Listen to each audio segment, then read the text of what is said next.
Pasca evaluasi standar pelayanan puskesmas yang dilakukan pihak pemerintah Kota Palembang, kualitas SDM seperti tenaga medis yang ada di puskesmas se-Kota Palembang rencananya akan kembali ditingkatkan melalui pelatihan yang diharapkan dapat memberikan pelayanan lebih maksimal kepada masyarakat. Terkait hal tersebut, Kepala Puskesmas Multi Wahana, Dr. Irma Wijaya Kusuma menyambut baik. Meski saat ini sebanyak 41 puskesmas di Kota Palembang sudah mendapatkan akreditasi, baik akreditasi dasar, media, utama, dan paripurna sebagai standar pelayanan mutu puskesmas, hingga ketersediaan pelayanan yang dapat dikatakan lengkap, mulai dari poli umum, poli lansia, poli PPM, poli KIA, dan KB, poli gizi, hingga adanya laboratorium. Namun ketersediaan dan kualitas SDM di puskesmas masih perlu perhatian. Contohnya saja seperti Puskesmas Multi Wahana yang saat ini masih kekurangan dokter umum dan jumlah perawat.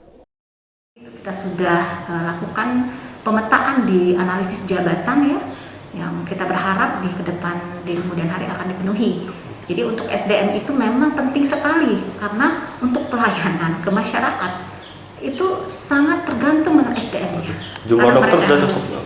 Dokter umum kita kurang, jadi saya sudah mengajukan untuk ditambah tenaga dokter umum di puskesmas.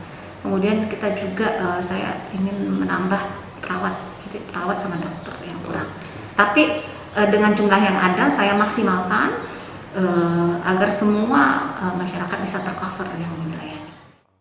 Dengan peningkatan standar pelayanan yang direncanakan ini diharapkan dapat segera direalisasi karena kebutuhan tenaga medis di puskesmas cukup mendesak. Mengingat banyak tenaga medis yang saat ini ditugaskan untuk penanganan COVID-19, baik vaksinasi ataupun screening dan tracing. Sandi Pratama, PAL TV.